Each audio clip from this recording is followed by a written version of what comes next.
السلام عليكم ورحمة الله وبركاته. الحمد لله نحمده ونستعينه ونستغفره ونعوذ بالله من شرور أنفسنا ومن سيئات أعمالنا. من يهده الله فلا مضل له ومن يضلل فلا هادي له. ونشهد أن لا إله إلا الله وحده لا شريك له ونشهد أن محمدا عبده ورسوله الذي أرسله بالحق بشيرا ونذيرا وداعيا إلى الله بإذنه وسراجا منيرا.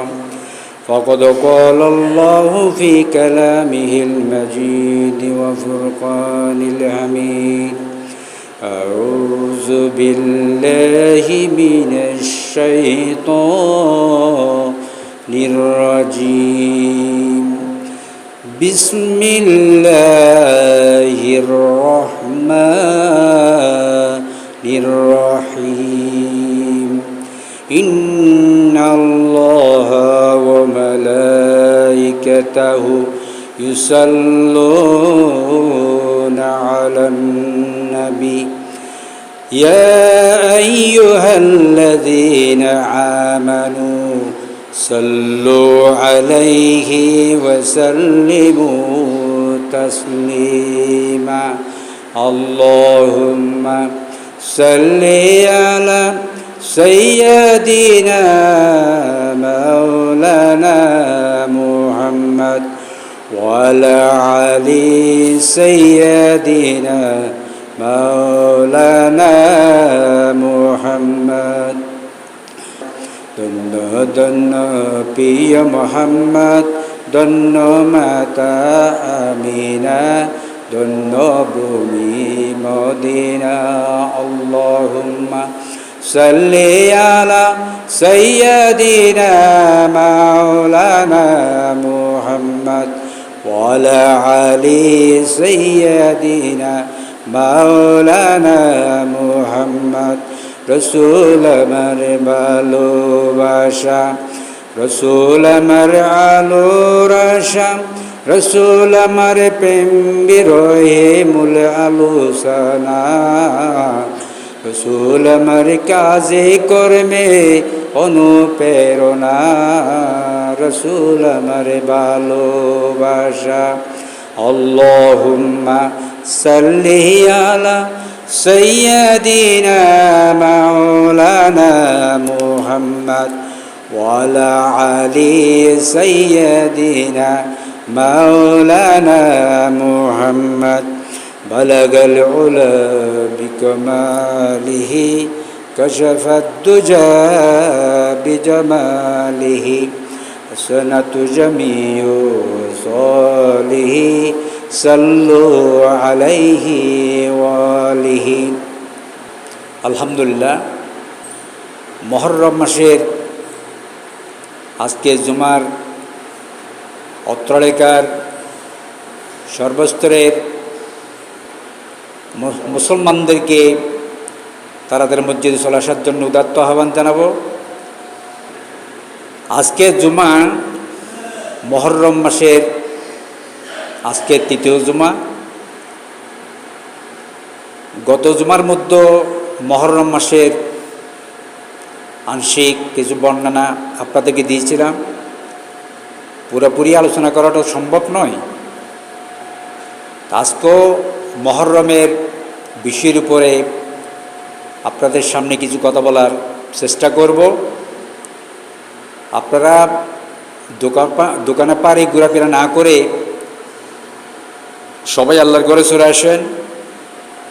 আন্তরিকতার সহিত, ভালোবাসার সহিত যদি আসতে পারেন, আন্তরিকভাবে যদি নিতে পারেন, মন থেকে যদি নিতে পারেন, তাহলে এখানে দুনিয়া এবং আখিরাতের জন্য, সফলতার জন্য, কামিয়াবির জন্য খুব আশা করতে পারেন।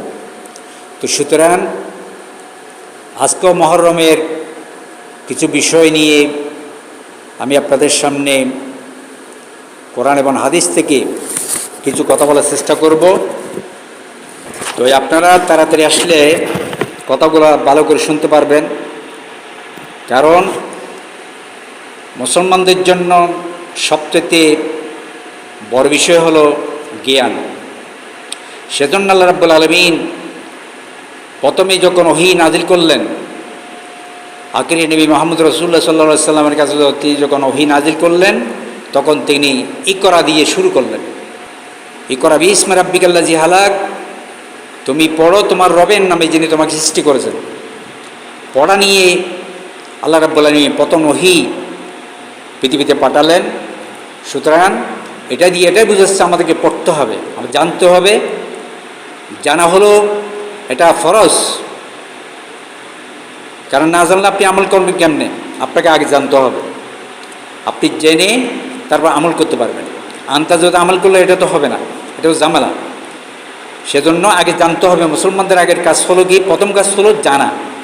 সেজন্য আল্লাহ রাব্বুল আলামিন প্রথমে যে আয়াত, যে জ্ঞান পৃথিবীতে তিনি প্রেরণ করেছিলেন সেটা হলো ইকরা বিসমি রাব্বিকাল্লাযী হালাক, তুমি পড়ো তোমার রবের নামে, তোমার মালিকের নামে তোমাকে পড়তে হবে। আমি যা তা পড়তে পারি না, আর মালিকের কোরআনটা আমি পড়লাম না, তাহলে তো আর পড়া হলো না। আমাকে আগে কোরআন দিয়ে শুরু করতে হবে। কোরআন পড়েন, কোরআনের পাশাপাশি আপনি অন্যান্য বই পড়েন, কোনো অসুবিধা নেই, জানার ক্ষেত্রে কোনো দোষ নেই। সেজন্য আগে আমাদের জানতে হবে, সেজন্য আপনাকে আগে জানতে হবে। তো জানতে হলে মসজিদে আসতে হবে, এসে এই কথাগুলো আপনাদেরকে শুনতে হবে। সেজন্য আমি সূরা তাহরিমের ৮ নম্বর আয়াতটি আপনাদের সামনে তেলাওয়াত করব। এই আয়াতের আলোকে আমি আপনাদের সামনে কিছু কথা বলার চেষ্টা করব। আউযু বিল্লাহি মিনাশ শাইতানির রাজিম। বিসমিল্লাহির রহমানির রহিম। ইয়া আইয়ুহাল্লাযীনা আমানু তুবু ইলাল্লাহি তাওবাতান নাসুহা আসা রাব্বুকুম আন ইউকাফিরা আনকুম সাইয়্যাতিকুম ওয়া ইউদখিলুকুম জান্নাতিন তাজরি মিন তাহতিহাল আনহার। সাদাকাল্লাহুল আযীম। সূরা তাহরিম ৮ নম্বর আয়াত। এখানে আল্লাহর পরিমাণ বলছেন, ইয়া আইয়ুহাল্লাযীনা আমানু, হে ইমানদার লোকেরা, হে বিশ্বাসীরা। মুসলমানদেরকে এখানে ডেকে আল্লাহর বলেন বলছেন, পৃথিবীর সমস্ত মানুষকে এখানে ডাকছেন না। পৃথিবীর ৯০০ কোটি মানুষকে আল্লাহ ডেকে এই কথা বলে নাই। আল্লাহ বলছে শুধুমাত্র যারা নিজেদেরকে মুসলমান দাবি করে, যারা নিজেদেরকে বিশ্বাসী মনে করে, যারা নিজেদেরকে ইমানদার মনে করে, যারা নিজেদেরকে আল্লাহর একনিষ্ঠ বান্দা মনে করে, তাদেরকে আল্লাহ রাব্বুল আলামিন ডাকছেন, ও আমার বিশ্বাসীরা, ও আমার ইমানদারেরা, ও মুসলমানেরা। মুসলমানদেরকে এখানে সম্বোধন করা হয়েছে। আল্লাহ রাব্বুল আলামিন এখানে বলছেন, আমানু, হে বিশ্বাসীরা, তুবু ইলাল্লাহ, তোমরা আল্লাহর কাছে তওবা করো। তুবু ইলাল্লাহ, আল্লাহর কাছে তোমরা তওবা করো। তাওবাতান নাসুহা, খালেস নিয়তে, সুন্দর মন নিয়ে, চিন্তা নিয়ে আপনি আল্লাহর কাছে তওবা করেন।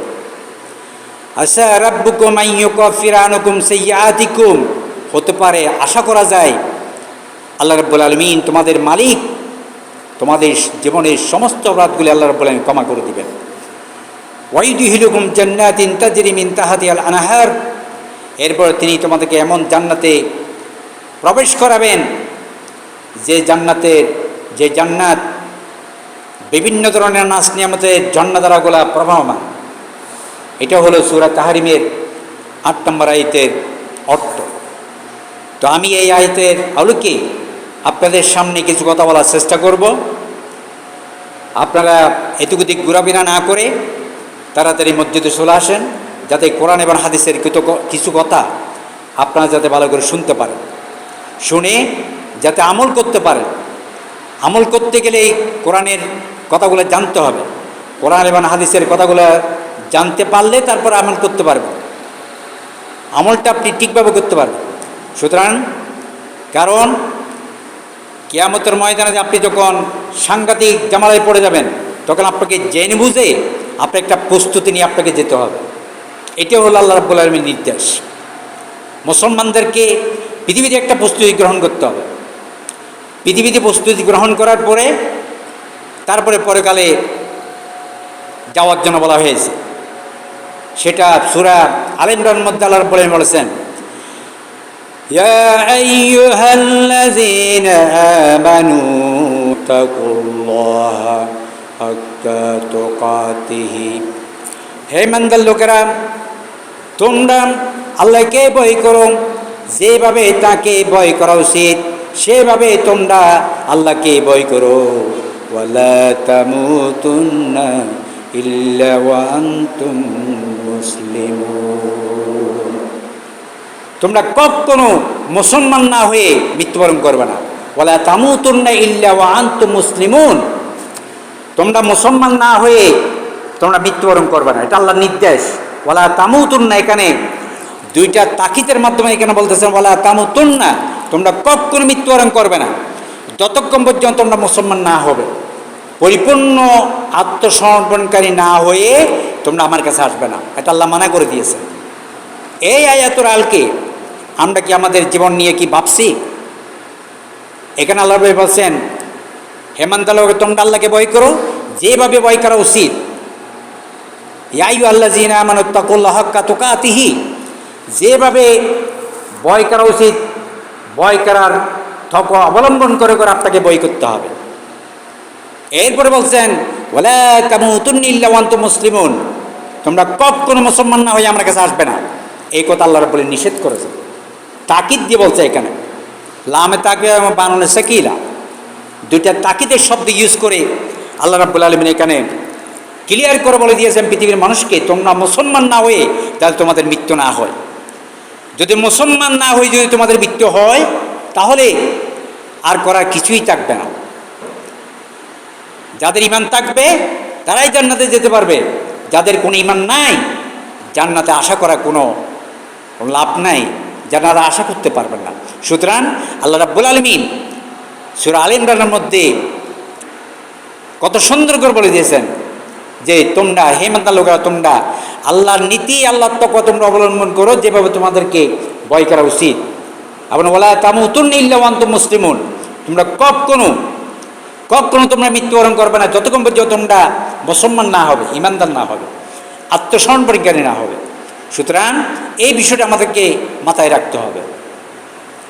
পরকালে প্রস্তুতি নিয়ে আল্লাহ রাব্বুল আলামিন আরো বলেছেন, সূরা হাশরের ৮ নম্বর আয়াতের মধ্যে বলেছেন, ইয়া আইয়ুহাল্লাযীনা আমানুত্তাকুল্লাহ, হে ইমানদার লোকেরা তোমরা আল্লাহকে ভয় করো।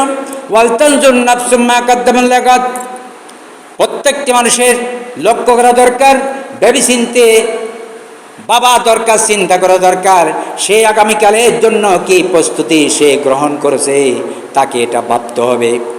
এরপর আল্লাহ বলছেন ওয়াত্তাকুল্লাহ, আল্লাহকে ভয় করো। প্রথমে একবার বলছে ওয়াত্তাকুল্লাহ, আল্লাহকে ভয় করো, এরপর বলছে কি আগামীকালের জন্য তোমার প্রস্তুতি কীরকম সেটা তোমার ভাবা দরকার। এরপর আবার শব্দ বলছে ওয়াত্তাকুল্লাহ, আল্লাহকে আবার ভয় করো, তিনবার এখানে ভয়ের কথা বলছেন। সুতরাং এই একটা এটার মধ্যে তিনবার বলার কারণটা কি? কারণ হলো এই যে ভয় করার ক্ষেত্রে আমরা কোনো ধরনের যাতে কৃপণতা না করি।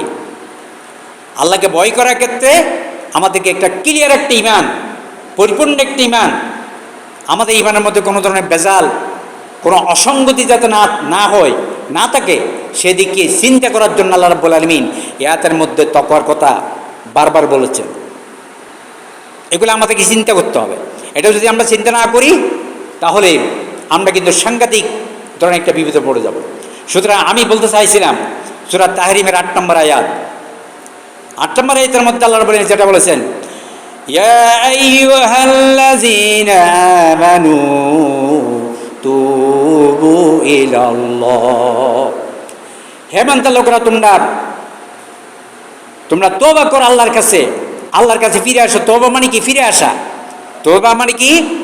খারাপ কাজ থেকে, অনৈতিকতা থেকে, অশ্লীলতা থেকে ভালো কাজের দিকে ফিরে আসা, আল্লাহর দিকে ফিরে আসা, আল্লাহর রাস্তায় চলে আসা, কোরআনের দিকে চলে আসা, রসুলের রাস্তায় চলে আসা, আল্লাহর দিকে আসা, আল্লাহ মসজিদের দিকে আসা।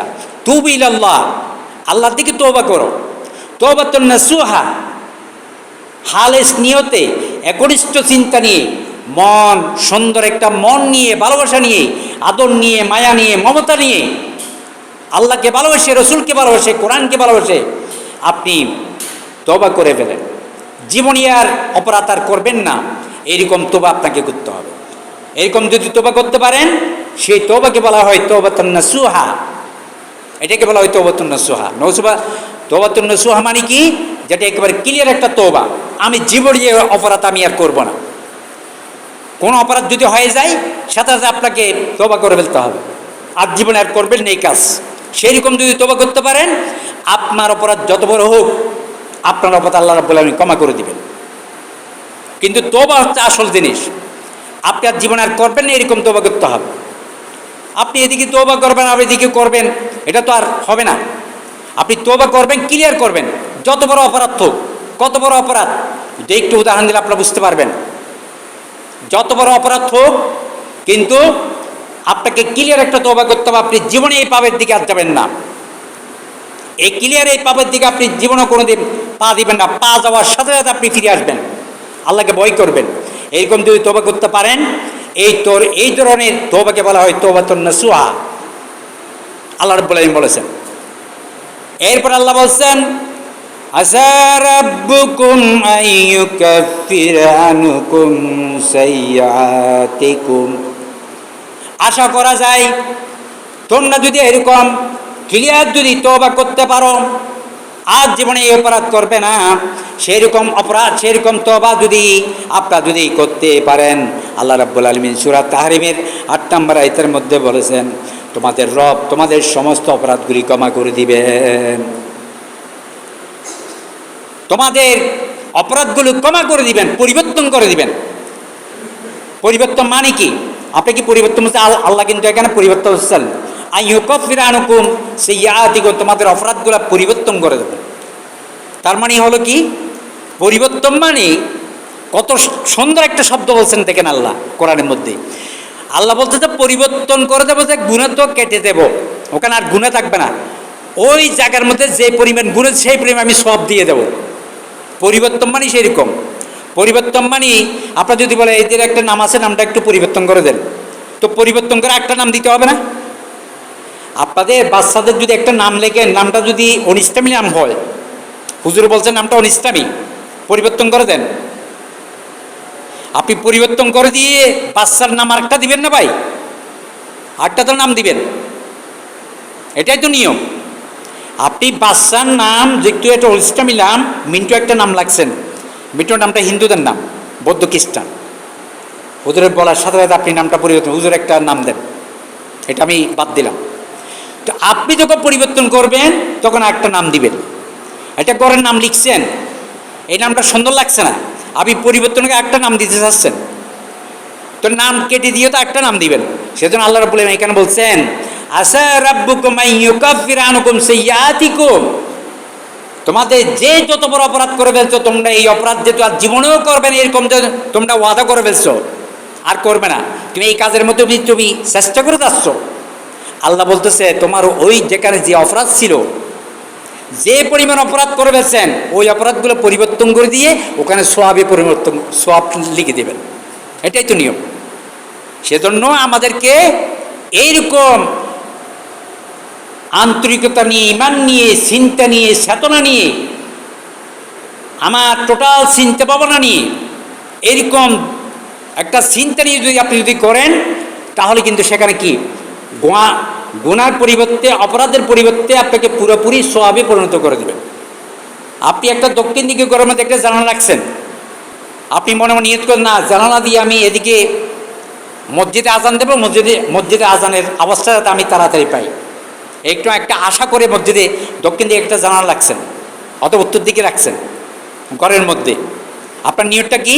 যাতে মসজিদে আজান দিলে যাতে আমি তাড়াতাড়ি বলতে পারি, অথবা এদিকে যাতে আমি আমার আত্মীয় স্বজন যখন হেঁটে যাবে এদিকে যাতে তাদের সাথে একটু কথাবার্তা বলতে পারি, যাদেরকে দেখবো তাদেরকে একটু সালাম কালাম করব। এরকম একটা আশা নিয়ে আপনি একটা দক্ষিণ দিকে একটা জানালা দিয়েছেন, অত পূর্ব দিকে জানালা যেহেতু দিয়েছেন, আলু পাচ্ছেন, বাতাস পাচ্ছেন, সব কিছু তো পাচ্ছেন, কিন্তু ওই যে আপনার নিয়তের কারণে এই জানালাটা আপনার পুরোপুরি সওয়াবে পরিণত হয়ে যাবে। সেজন্য আমাদেরকে প্রত্যেকটি কাজ করার সময় আমাদেরকে চিন্তা ভাবনা করেই করতে হবে। নামাজ পড়লাম এমনি এমনি পড়লে হবে না, আমাকে বুঝে চিনতে পড়তে হবে। নামাজের বিভিন্ন নিয়মকানুনগুলো আমাদেরকে শিখতে হবে, জানতে হবে। সেজন্য আল্লাহ রাব্বুল আলামিন বলছেন, আসা রাব্বুকুম আইয়ুকাফির আনকুম সাইয়্যাতিকুম, তোমরা যদি তওবাতুন নাসুহা যদি করতে পারো, ক্লিয়ারনেস একটা তওবা যদি করতে পারেন, তাহলে আল্লাহ রাব্বুল আলামিন তোমাদের অপরাধের জায়গার মধ্যে সবগুলো সওয়াবে পরিণত করে দিবেন। কারণ আল্লাহ তো অভাব নাই। আল্লাহর কি অভাব আছে? আল্লাহর তো কোনো অভাব নেই। আল্লাহ যদি আপনাকে দিলে কি আটজনকে কি কফিয়ত দিতে হবে? আল্লাহ বলতেছে, আমি সব কিছুর মালিক, আমি যদি আমার বান্দাকে পুরা দুনিয়াটা দিয়ে দিই, আমাকে কারো কাছে কফিয়ত দিতে হবে না, কারো কাছে হাজিরা দিতে হবে না। এরকম আমি দিতে দিতে সবাইকে দিতে থাকবো, আমার কোনো অভাব হবে না। কারণ কোরআন আয়াত হলো কি, আল্লাহ হলো ধনী, পৃথিবীর সমস্ত রাজা বাদশাহ সকল মানুষ 900 কোটি মানুষ সবাই ফকির, ফকির গোষ্ঠী বলছে। পৃথিবীর মানুষের রাজা বাদশাহই ফকির বলছে আল্লাহ। আল্লাহ হলো ধনী, পৃথিবীর রাজা বাদশাহ সবাই হলো ফকিরের দল। দেখেন কোরআন আয়াত। কিন্তু সেজন্য এরকম আশা নিয়ে, চিন্তা নিয়ে, ঈমান নিয়ে আমরা যদি তওবা করতে পারি, তাহলে আল্লাহ রাব্বুল আলামিন আমাদের সমস্ত অপরাধগুলি সওয়াবে পরিণত করে দিবেন। এক খ্রিস্টান নবী করিম সাল্লাল্লাহু আলাইহি সাল্লামের কাছে আসলেন। আসার পরে তিনি বলতেছেন, ইয়া রাসূলুল্লাহ, আমি মুসলমান হতে চাই। এক খ্রিস্টান বলছে, খুব অপরাধী, সে বলতেছে, ইয়া রাসূলুল্লাহ, আমি মুসলমান হতে চাই, কিন্তু আমি তো অনেক অপরাধ করছি, আমি অনেক মস্ত বড় বড় অপরাধ করলাম, এত বড় বড় অপরাধ করে ফেলছি, আমার অপরাধগুলো আল্লাহ রাব্বুল আলামিন ক্ষমা করবে কিনা আমি জানি না, সেজন্য আমি ভয় পাচ্ছি, কিন্তু আমি মুসলমান হতে চাই। নবী করিম সাল্লাল্লাহু আলাইহি ওয়াসাল্লাম বললেন তাকে, তুমি ঈমান আনো। ইয়া রাসূলুল্লাহ, আমি ঈমান আনতে ভয় পাচ্ছি, আমি এত বড় বড় অপরাধ করলাম, যে অপরাধের কারণে আমি আল্লাহ রাব্বুল আলামিন আমার এই অপরাধগুলি ক্ষমা করবে কিনা আমি জানি না। শেষ পর্যন্ত নবী করিম সাল্লাল্লাহু আলাইহি ওয়াসাল্লাম খ্রিস্টানকে বললেন, তুমি বলো দেখি তোমার অপরাধগুলি কীরকম, তুমি যে জীবনে যে অপরাধ করে ফেলছেন, কত বড় বড় অপরাধ করছো, একটু শুনি দেখি, একটু বলো দেখি। খ্রিস্টান নরম হয়ে সুন্দর করে রাসূলের সামনে পা জোর করে বসলো, সালাম দিয়ে বসলেন, ইয়া রাসূলুল্লাহ, আমি তো ভয় পাচ্ছি আমার অপরাধের কথা স্বীকার করতে, আমি এত বড় বড় অপরাধ করে ফেলছি, যে অপরাধের কথাগুলো আপনাকে স্বীকার করতে আমি ভয় পাচ্ছি, আপনি আমাকে কি করবেন আমি জানি না, আমি খুব ভয় পাচ্ছি জীবন নিয়ে, আল্লাহর কাছে আমি কি করব, কি জবাব দেব আমি জানি না। নবী করিম সাল্লাল্লাহু আলাইহি ওয়াসাল্লাম বললেন, বলো দেখি তোমার অপরাধ কি। ইয়া রাসূলুল্লাহ, আমি এমন একটা অপরাধ করলাম, আমি ছোটকালে আমার একটা মেয়ে, আমার ঘরে আমার একটা মেয়ে হয়েছিল, আমার ঘরে একটা মেয়ে হয়েছে। আরব সমাজের মধ্যে মেয়ে যদি জন্মগ্রহণ করে, মেয়ে যদি জন্ম নিয়ে কারো করে, মেয়েদেরকে এভাবে নির্যাতন, মেয়েদেরকে এভাবে অবহেলা করা হয়। কোনো ঘরে যদি সন্তান জন্মগ্রহণ করে, তাকে এমনভাবে অবহেলা করা হয়, তাকে টিটকিরি মারা হয়। মেয়ের বাবা যখন বাইরে যায়, দোকানে পারে বিভিন্ন জায়গায় তাকে শরম দেওয়া হয়, তার ঘরে একটা মেয়ে হয়েছে, তাকে নিয়ে আসে তার বউকে, তার বউ আর কারোর সাথে দেখা করে না, কারণ তার ঘরে একটা মেয়ে হয়েছে, মেয়ে হওয়ার কারণে তাকে সবাই শরম দিচ্ছে। ছেলে কেন হয়নি? ছেলে কেন হয়নি? মেয়ে হয়েছে বলে আব সমাজের মধ্যে তাদেরকে টিটকিরি মারা হতো, অবহেলা করা হতো। এমনকি সেই জমাজের মধ্যে এমন একটা রসব ছিল, মেয়ে সন্তান যখন জন্মগ্রহণ করে তাদেরকে মা বাপকে যখন অবহেলা করা হয়, মা বাপকে যখন অসম্মান করা হয়, মা বাপকে যখন সমাজ থেকে পর্যন্ত নাম কেটে দেওয়া হয়, সমাজ থেকে তাদের নাম কেটে দেওয়া হয়, এরকম যখন অনৈতিক কাজগুলো যখন তাদের সাথে করা হয়, তখন তারা দুনিয়ার এই জামালা সইতে না পারে তাদের মেয়ে সন্তানকে তারা হত্যা করে ফেলে, তাদের মেয়ে সন্তানকে তারা হত্যা পর্যন্ত করে ফেলে। কারণ সে তো আর সমাজে চলতে পারছে না, তার সাথে তার ভাই বন্ধু আত্মীয়স্বজন কেউ কথা বলে না। মেয়ে হওয়ার কারণে, তার ঘরে একটা মেয়ে হয়েছিল, তাকে স্মরণ দিচ্ছে, সেজন্য সেই মেয়েকে নিয়ে, মেয়েটা বড় হয়েছে, বড় হওয়ার পরে তিনি এই তার ছোট্ট মেয়েকে তিনি অগুর পাহাড়ে চলে গেলেন। অগুর পাহাড়ে গিয়ে তিনি একটা বড় একটা কুণ্ডলী করলেন, কাটলেন, একটা গর্ত করলেন। গর্ত করার পরে, গর্ত করার সময় এই ছোট্ট মেয়েটি তার বাবার সাথে হেল্প করলো। গর্ত করার সময় তার বাবার সাথে তার মেয়েটা তাকে মাটি কেটে দিল, সব কাজ করে দিল। সব কাজ করা শেষ, গর্ত করা শেষ। গর্ত করা শেষ হওয়ার পরে বাবে একেবারে পুরানোর কথাগুলা চিন্তা করে এই মেয়ে নিয়ে তো সমাজে চলতে পারছে না, সেজন্য ওই সমাজের কথা দিকে দেখে সমাজকে সম্মান করতে গিয়ে, ভাই বন্ধুকে সম্মান করতে গিয়ে, সমাজের রসবকে সম্মান করতে গিয়ে তিনি কি করলেন, এই অবুজ মেয়েটাকে ধাক্কা মেরে গর্তের মধ্যে ফেলে দিলেন। গর্তের মধ্যে ফেলে দিলেন।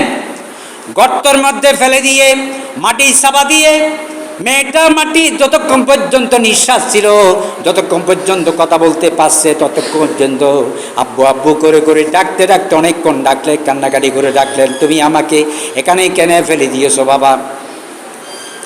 কিন্তু বাবা চোখ বন্ধ করে মাটি ফেলে সেই মেয়েকে সেখানে মেরে ফেললেন। মারার পরে তিনি কান্নাকাটি করে করে শেষ পর্যন্ত চলে আসলেন সমাজকে চেহারা দেখানোর জন্য। রসুলের হাদিস, এটা কিচ্ছা নয়, রসুলের হাদিস তাফসিরের মধ্যে পাবেন, সূরা জিলজালের তাফসিরের মধ্যে এগুলো পাবেন। এইভাবে তিনি মারার গল্প যখন নবী করিম সাল্লাল্লাহু আলাইহি সাল্লামের সামনে যখন তিনি বললেন, নবী করিম সাল্লাল্লাহু আলাইহি সাল্লাম তার কথাগুলো শুনতে শুনতে রাসূলুল্লাহ দুই চোখ দিয়ে পানি বের হতে হতে পানি সাগর হয়ে গেল। নবী করিম সাল্লাল্লাহু আলাইহি সাল্লাম তার কথাগুলো শুনতেছেন আর দুই চোখ দিয়ে পানি ঝরতেছে। দ্বীনের নবী, আখেরের নবী মুহাম্মদ রাসূলুল্লাহ সাল্লাল্লাহু আলাইহি সাল্লাম মুশরিকের কথা শুনতেছে, তার দুই চোখ দিয়ে পানি বের হয়ে যাচ্ছে। মানুষ এরকম করে নবী করিম সাল্লাল্লাহু আলাইহি ওয়াসাল্লাম বললেন, এভাবে তুমি তোমার ছেলেকে, তোমার মেয়েকে তুমি হত্যা করতে কেমনে পারলে? হুজুর আমি তো বুঝি নাই, সমাজে রসবের কারণে, সমাজকে সম্মান করতে গিয়ে সমাজে আমাকে অবহেলা করার কারণে শেষ পর্যন্ত আমার মেয়েকে আমি হত্যা করে ফেলেছি। ইয়া রাসূলুল্লাহ আমি তো মুসলমান হব, তারপরে কি আল্লাহ রাব্বুল আলামিন আমাকে ক্ষমা করে দিবে? তারপরে কি আল্লাহ কি আমাকে ক্ষমা করে দিবে?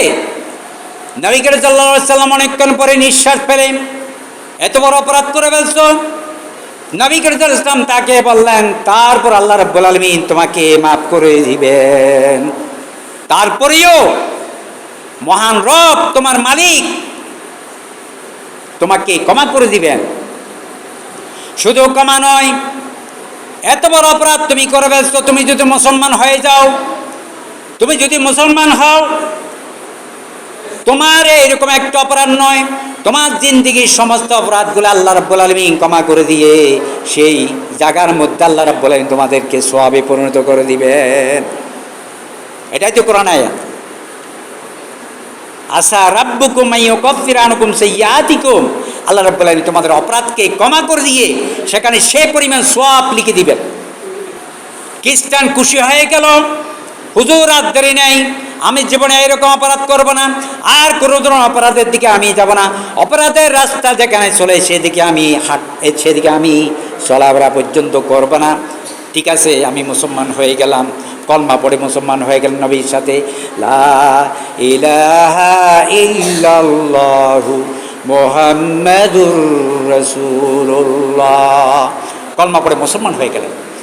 লা ইলাহা ইল্লাল্লাহ লা ইলাহা ইল্লাল্লাহ সুবহানাল্লাহ ওয়ালহামদুলিল্লাহ লা ইলাহা ইল্লাল্লাহ সুবহানাল্লাহ ওয়ালহামদুলিল্লাহ। বড় করে বলেন, সুবহানাল্লাহ ওয়ালহামদুলিল্লাহ লা ইলাহা ইল্লাল্লাহ।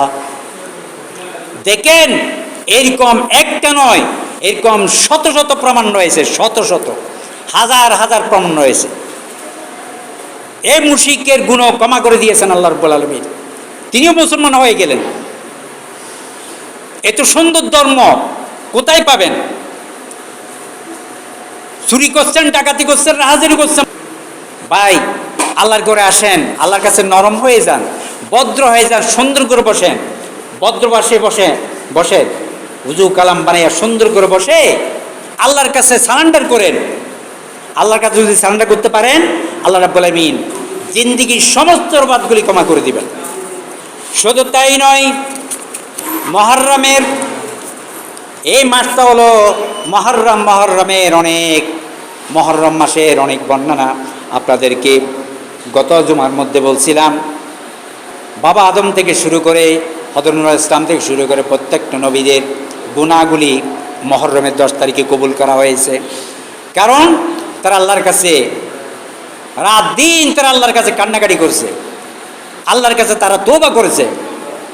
তারা বলেছে, রাব্বানা যালামনা আনফুসানা ওয়া ইল্লাম তাগফির লানা ওয়া তারহামনা লানাকুনান্না মিনাল খাসিরিন।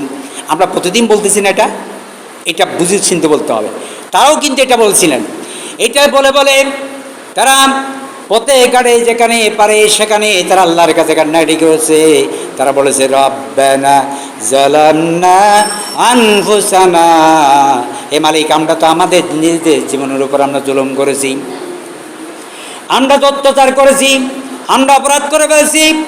তুমি যদি আমাকে যদি ক্ষমা না করো, তুমি যদি ক্ষমা করে তুমি তোমার কোলে, রহমতের কোলে যদি তুমি আমাকে বুকে টেনে না নাও, তোমার কোলে যদি না তোলো, তাহলে আমি তো ক্ষতিগ্রস্তদের অন্তর্ভুক্ত হয়ে যাব। রব্বুল আলামিন, তুমি আমাকে ক্ষমা করে দাও। ঠিক মুহররমের 10 তারিখে বাবা আদম এবং হাওয়ার অপরাধ ক্ষমা করলেন, গুনাহ ক্ষমা করলেন। ঈসা আলাইহিস সালামকে তার নির্যাতন থেকে আল্লাহ রাব্বুল আলামিন তাকে উপরে তুলে নিলেন। এইরকম করে করে যেমন ঈসা আলাইহিস সালাম তিনি তার বাইরে দুশ্মনী করে তাকে জঙ্গলের মধ্যে ফেলে দিল। দীর্ঘ 18 বছর ইয়াকুব আলাইহিস সালাম তার ছেলেকে খুঁজতেছে, ছেলের কান্নায় ছেলেকে খুঁজতে খুঁজতে তার চোখ পর্যন্ত অন্ধ হয়ে গেল। 18 বছর পরে যেদিন ঈসা আলাইহিস সালাম এবং ইয়াকুব আলাইহিস সালাম তার বাবার সাথে দেখা হয়েছিল, সেই দিনও ছিল যে 10ই মুহররম। সেজন্য 10ই মুহররমের ব্যাপারে নবী করিম সাল্লাল্লাহু আলাইহি ওয়াসাল্লাম বলেছে। শুধু তাই নয়, 10ই মুহররম এটা এমন একটা গুরুত্বপূর্ণ দিন। এই দিনে সবাই আপনারা রোজা রাখবেন, কারণ রোজা রাখার জন্য নবী করিম সাল্লাল্লাহু আলাইহি ওয়াসাল্লাম বলে দিয়েছেন। কারণ হলো বাবা আদম থেকে শুরু করে প্রত্যেকটি নবীদের জন্য 10ই মুহররমের রোজা ফরজ ছিল। কি বললাম? 10ই মুহররমের রোজাটা বাবা আদম থেকে শুরু করে প্রত্যেকটি নবীদের জন্য এই রোজাটা ফরজ। আমাদের জন্য রমজান মাসে রোজা ফরজ হওয়ার কারণে এই রোজাটা নফল হয়ে গেল।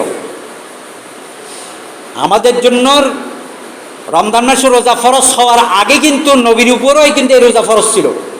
বুঝতে পারলাম? সেজন্য এই রোজাটা আমাদেরকে রাখতে হবে। ইহুদিরাও কিন্তু, ইহুদি নাসারাও কিন্তু এই 10ই মুহররম রোজা রাখে।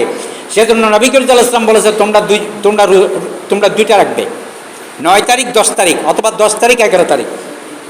কারণ এই দিনে ইহুদিরাও রোজা রাখে, খ্রিস্টানরাও রোজা রাখে। সেজন্য নবী করিম সাল্লাল্লাহু আলাইহি ওয়াসাল্লাম বলেছে, তোমরা কি করবে? তোমরা 10 তারিখ তো রাখবে, পারলে 9 তারিখও রাখবে, 9 তারিখ রাখতে না পারলে না 11 তারিখ রাখবে। কিন্তু 10 তারিখ কিন্তু মাস্ট, এটা অন্যান্য নবীদের জন্য ফরজ। রমজান মাসে রোজা ফরজ হওয়ার আগে এই রোজা কিন্তু নবী করিম সাল্লাল্লাহু আলাইহি ওয়াসাল্লামের উপরে ফরজ ছিল। সেজন্য এই রোজার অনেক গুরুত্ব আছে। এবছর যদি রাখতে না পারেন তারপর মহরম মাসের মধ্যে রাখেন, ওই 10 তারিখের নিয়ত রাখেন। আগামী বছর যদি আল্লাহ যদি তৌফিক দেয়, সুযোগ দেয়, তখন এখন থেকে নিয়ত করে ফেলবেন ওই রোজা রাখার জন্য। সেজন্য এই রোজার অনেক গুরুত্ব রয়েছে। এই রোজা যদি রাখেন তাহলে আগের জিন্দেগির সমস্ত গুণাগুলি ক্ষমা করে দিবেন, এরপরে সামনে আরও 1 বছরের গুণাগুলি আল্লাহ ক্ষমা করে দিবেন এই রোজা যদি রাখেন। অনেক মর্তবা। সেজন্য এই রোজা আপনারা রাখার জন্য চেষ্টা করবেন। এই দিনে যেমন হাদিস শরীফের মধ্যে এসেছে, আন আব্দুল্লাহ ইবনে আব্বাস রাদিয়াল্লাহু তাআলা ক্বালা হাসবুনাল্লাহু ওয়া নি'মাল ওয়াকিল ক্বালা ইব্রাহিমু হিনা উলকিয়া ফিন্নার ওয়া ক্বালা মুহাম্মদ সাল্লাল্লাহু আলাইহি ওয়াসাল্লাম হিনা ক্বালু ইন্নান নাসা কাদ জামাউ লাকুম ফাশাউহুম ফাযাদাহু ঈমানান ওয়া ক্বালু হাসবুনাল্লাহু ওয়া নি'মাল ওয়াকিল রাওয়াহুল বুখারী।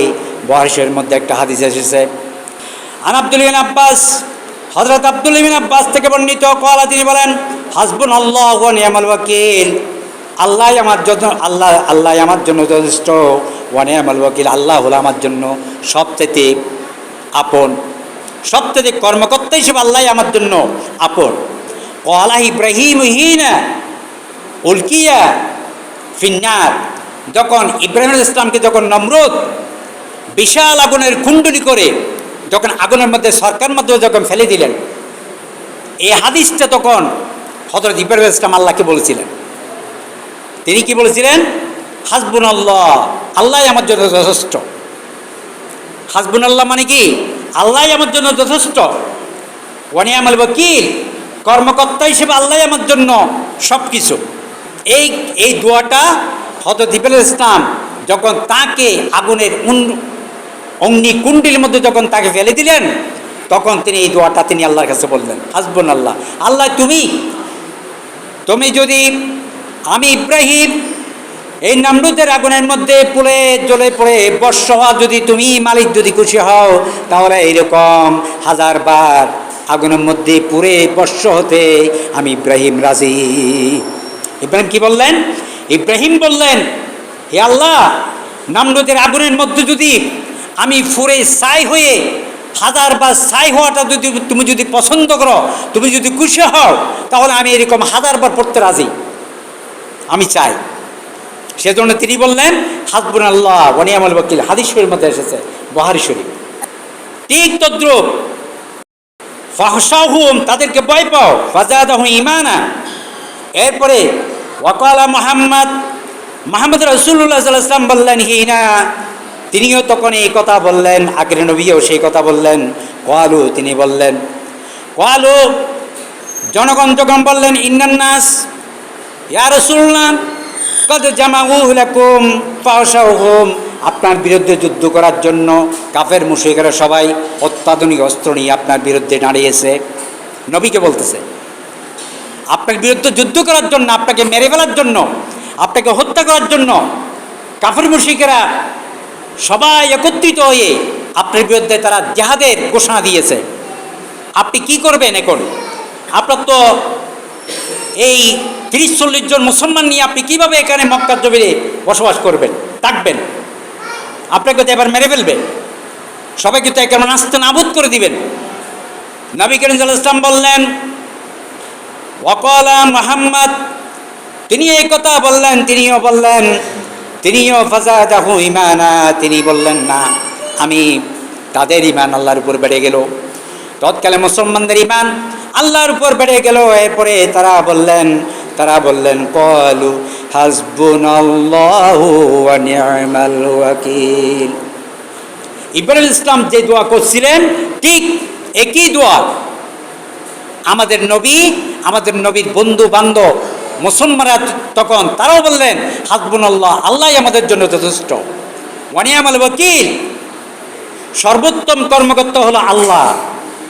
সেজন্য কাফির মুশরিকেরা যত ধরনের তালবাহানা করুক, জাল পেতে রাখুক, সব জালগুলা ছিন্ন ভিন্ন হয়ে যাবে যদি আপনারা ঐক্যবদ্ধ হতে পারেন। আপনাদেরকে একতাবদ্ধ হতে হবে, আপনাদেরকে ঐক্যবদ্ধ হতে হবে, আপনাদেরকে একই চিন্তার মধ্যে আসতে হবে, সবাই মিলেমিশে ইসলামকে রায় দিতে হবে। কোরআনের পক্ষে, রসুলের পক্ষে, আল্লাহর পক্ষে যদি রায় দিতে পারেন, সবাই মিলেমিশে যদি করতে পারেন, তাহলে কোনো শক্তি মনে হবে না, এটা মনে হবে একেবারে একটা মাকারের একটা জাল, এটা প্রথম ধাক্কার মধ্যে চলে যাবে। কারণ ঐক্যবদ্ধ হতে হবে। অসুবিধা কি, এই বাতিলদের বিরুদ্ধে যুদ্ধ করতে গিয়ে যদি আমাদের জীবনটা যদি চলে যায়, আপত্তি নেই তো। ইব্রাহিম ইসলাম তিনি বলেছিলেন যে আল্লাহ যদি খুশি হয় 1000 বার নমরুদের আগুনের মধ্যে পড়তে, আমার কোনো আপত্তি নেই। হাসবুনাল্লাহ, আল্লাহই আমার জন্য যথেষ্ট। আমি যদি পড়ে যাওয়াটা যদি আমার রব যদি খুশি হয়, তাহলে আমি পড়ে যেতে রাজি। আর যদি আমার রবের যদি পরিকল্পনা থাকে আমার মৃত্যু ইব্রাহিম নমরুদের আগুনের মাধ্যমে হবে না, এরকম নমরুদ পুরা পৃথিবী যদি আগুনে পরিণত করে, আমি ইব্রাহিমের একটা কেশও জ্বালাইতে পারবে না, টিকো পারে নাই। আগুনের মধ্যে তিনি সেখানে আঙ্গুর কাটছে, ফুলে বাগানের মধ্যে বসে আছে। নমরুদ মনে করছে আগুনের মধ্যে জলে পড়ে সারকার হয়ে গেছে, কিন্তু ইব্রাহিম আলাইহিস সালাম সেখানে আগুনের মধ্যে 40 দিন অনবরত তিনি আঙ্গুর কাটছে, ওখানে ফল কাটছে, দুলান মতো করে সুন্দর করে বসে আছে। কারণ আগুনকে তো আল্লাহ তো অর্ডার করে নাই, আগুনকে তো আল্লাহ অর্ডার করে নাই। আগুন বলতেছে নমরুদ, কেউ নমরুদ যখন বললেন ও আগুন তুমি কি আমার সাথে বেঈমানি করেছো, তোমাকে তো লাকড়ি দিলাম, সব কিছু দিলাম, পেট্রোল দিলাম, অনেক কেমিক্যাল দিলাম, সব কিছু দেওয়ার পরে সেখানে আগুন ধরায় দিলাম, তোমার কেন জ্বালার ক্ষমতা নাই? তুমি জ্বালার ক্ষমতা কি হারাই ফেলছো? আগুন চিৎকার দিয়ে বললেন ও নমরুদ, আমি জ্বালানোর ক্ষমতা আমি হারাই নাই, আমি শুধুমাত্র আমার মালিকের অর্ডার ক্যারি করতেছি। আমার মালিক কি বলতেছে সেটা দেখতেছি। এই পৃথিবীর সারা জাহানের মালিক, তার অর্ডারে তো আমি চলি। আমি আগুন মালিকের একটা জ্বালানি, এটা আমার একটা ইবাদত। আমার মালিক যেটা বলবে সেটা আমি করব। সুতরাং আমার মালিক তো আমাকে তো জ্বালার জন্য বলছে না, আমাকে মানা করে দিয়েছে। আমাদের এটা তো আমার বন্ধুর জন্য পুরা শান্তি পরিণত হওয়ার জন্য বলা হয়েছে। তা আমি তো জ্বালতে পারবো না, আমি তো মালিকের অর্ডার ক্যারি করব। আমি তো যাত্রার কথা শুনতে পারি না। আপনাকে দেখেন না, প্রতিদিন সূর্য পূর্ব দিকে উদিত হয়, প্রতিদিন তো পূর্ব দিক থেকে উদিত হচ্ছে, এটা মালিকের অর্ডার পালন করতেছে। সুতরাং সূর্য যেদিন পশ্চিম দিকে উদিত হবে সেদিন কিয়ামত হয়ে যাবে, এটা হাদিসে আসছে। এটাও কিন্তু আছে হাদিসের মধ্যে। সেটা কীরকম? হাদিস শরীফের মধ্যে এসেছে সূর্য যখন পশ্চিম দিক থেকে যখন উদিত হবে তখন কিয়ামত হয়ে যাবে, তখন আর তওবা কবুল হবে না। সূর্য যখন পশ্চিম দিকে উদিত হবে তখন তওবা শেষ, তওবার আর কোনো কাজ নেই, তওবা আর করতে পারবেন না। আন আবি মুসা আশ-শারী রাদিয়াল্লাহু তাআলা আনি নবী সাল্লাল্লাহু আলাইহি ওয়াসাল্লাম ক্বালা ইন্নাল্লাহা তাআলা ইয়াবসুতু ইয়াদাহু বিল-লাইল ইয়াতুবু মাসিয়ান নাহার ওয়া ইয়াবসুতু ইয়াদাহু বিন-নাহার লিয়াতুবা মাসিয়াল লাইল। আন আবি মুসা আশ-শারী রাদিয়াল্লাহু তাআলা থেকে বর্ণিত, ক্বালা তিনি বলেন, তিনি নবী করিম সাল্লাল্লাহু আলাইহি ওয়াসাল্লাম থেকে হাদিসটি বর্ণনা করেছেন, ইন্নাল্লাহা তাআলা, নিশ্চয় আল্লাহ তাআলা, নবী করিম সাল্লাল্লাহু আলাইহি ওয়াসাল্লাম বলেছেন, ইন্নাল্লাহা তাআলা ইয়াবসুতু ইয়াদাহু বিল-লাইল ইয়াতুবু মাসিয়ান নাহার। আল্লাহ রাব্বুল আলামিন বান্দার তওবা কবুল করার জন্য দিনের অপরাধ ক্ষমা করার জন্য রাত পর্যন্ত অপেক্ষা করেন। আল্লাহ রাব্বুল আলামিন হাদিসের মধ্যে এসেছে ইয়াবসুতু ইয়াদাহু বিল-লাইল, আল্লাহ রাব্বুল আলামিন দিন থেকে তার ক্ষমার হাত রাত পর্যন্ত প্রসারিত করে রাখেন। দেখেন, দিনের থেকে শুরু করে রাত পর্যন্ত আল্লাহ তওবার হাত প্রসারিত করে রাখেন। ইয়াতুবু মাসিয়া বিন-নাহার, দিন থেকে শুরু করে রাত পর্যন্ত আল্লাহর তওবার হাত প্রসারিত করে রাখেন। কোনো তওবাকারী, কোনো বান্দা অপরাধ করার পরে আল্লাহর কাছে ক্ষমা চায় কিনা সেটা দেখতেছে। ওয়া ইয়াবসুতু ইয়াদাহু বিন-নাহার, রাতের হাত দিন পর্যন্ত তিনি প্রসারিত করে রাখেন তওবার হাত। লিয়াতুবা মাসিয়াল লাইল, রাত্রে কেউ তওবা করে কিনা সেটা দেখতেছে। হাত্তা তাতলাউ শামসু মিন মাগরিবিহা, সূর্য পশ্চিম দিকে না ওঠা পর্যন্ত এই তওবা কবুল করতেই থাকবে আল্লাহ। সূর্য পশ্চিম দিকে না ওঠা পর্যন্ত, বুখারী শরীফের হাদিস, সূর্য পশ্চিম দিকে না ওঠা পর্যন্ত তওবা কবুল করতে থাকবে। তো সূর্য তো প্রতিদিন আমরা দেখতে পাচ্ছি পূর্ব দিকে উদিত হবে, তাহলে তওবা কবুল হবে। সেজন্য তওবার নিয়তে তওবাতুন নাসুহা, সেই নিয়ত আপনার মসজিদে আসেন, এসে কোরআন এবং হাদিস থেকে শিক্ষা গ্রহণ করে আপনার তওবা করে ফেলে, জীবনে আর করবেন না। এইরকম যদি চিন্তা করতে পারেন তাহলে আল্লাহ রাব্বুল আলামিন সূরা তাহরিমের মধ্যে যেটা বলে দিয়েছেন, আল্লাহ রাব্বুল আলামিন বলে দিয়েছেন, ইয়া আইয়ুহাল্লাযীনা আমানু তুবু ইলাল্লাহ তাওবাতান নাসুহা। হে মানতার লোকরা, তোমরা তওবা করো, তোমরা তওবা করো, তওবাতান নাসুহা, ক্লিয়ার তওবা যদি তোমরা করতে পারো, জীবনে আর অপরাধ করবে না, সেই ধরনের তওবা যদি করতে পারো, তাহলে আল্লাহ রাব্বুল আলামিন বলছেন তোমাদের তওবাগুলি আল্লাহ রাব্বুল আলামিন তওবা কবুল করে দিয়ে, তওবা ক্ষমা করে আল্লাহ রাব্বুল আলামিন এই গুনাহগুলি আল্লাহ রাব্বুল আলামিন সওয়াবে পরিণত করে দিবেন। শুধু তওবা করবেন, কবুল করবে নয়, গুনাহগুলি পরিবর্তন করে দিয়ে আল্লাহ সওয়াবে পরিণত করে দিবেন। দেখেন কত সুন্দর একটা সুযোগ, কিন্তু তওবা করতে হবে, আর জীবনেই অপরাধ করবেন না। অপরাধ যদি হয়ে যায় সাথে সাথে তওবা করে ফেলবেন। হতে পারে শয়তান তো আমাদের পিছনে লেগে আছে, বাবা আদমকে পর্যন্ত জান্নাত থেকে বের করে দিয়েছে শয়তান, তো আমাকে এখানে করতে পারবে না? আমাকেও করতে পারে। তওবা অপরাধ হয়ে যেতে পারে, কিন্তু সাথে সাথে আল্লাহর কাছে তওবা করবেন, আর জীবনে করবেন না। এরকম যদি মাপ চাইতে পারেন, আল্লাহ রাব্বুল আলামিন আপনাদের তওবা অবশ্যই কবুল করবেন। শুধু তাই নয়, তওবার ব্যাপারে একটা হাদিসের মধ্যে বলছেন, নবী করিম সাল্লাল্লাহু আলাইহি ওয়াসাল্লাম বলেছেন, আন আব্দুল্লাহ ইবনে উমর ইবনে খাত্তাব রাদিয়াল্লাহু তাআলা থেকে বর্ণিত, আনিন নবী সাল্লাল্লাহু আলাইহি ওয়াসাল্লাম ক্বালা ইন্নাল্লাহা আযজা ওয়া জাল্লা ইয়াকবালু তাওবাতাল আবদা মা লাম ইউগারগির, রাওয়াহু তিরমিজি। তিরমিজি শরীফের মধ্যে হাদিসের মধ্যে আসছে, আন আব্দুল্লাহ ইবনে উমর রাদিয়াল্লাহু তাআলা থেকে বর্ণিত, আনিন নবী সাল্লাল্লাহু আলাইহি ওয়াসাল্লাম, তিনি নবী করিম সাল্লাল্লাহু আলাইহি ওয়াসাল্লাম থেকে বর্ণনা করেছেন, ক্বালা, তিনি বলেন, ইন্নাল্লাহা তাআলা, নিশ্চয় আল্লাহ তাআলা ইয়াকবালু তাওবাতা আবদা, বান্দার তওবা আল্লাহ রাব্বুল আলামিন কবুল করবেন, মালাম ইউগারগির, গরগরানি। এই যে ইউগারগির, সাকারাতের সময় যখন গরগর শব্দ চলে আসে, এটা কিন্তু হাদিসের ভাষা। কোনো মানুষের যখন সাকারাতের সময় যখন গরগর একটা শব্দ চলে আসে, এই গরগর আসার আগ পর্যন্ত তওবা কবুল করা হবে। গরগর শব্দ আসার আগ পর্যন্ত আল্লাহ রাব্বুল আলামিন বান্দার তওবা কবুল করবে। দেখেন কত একটা সুযোগ।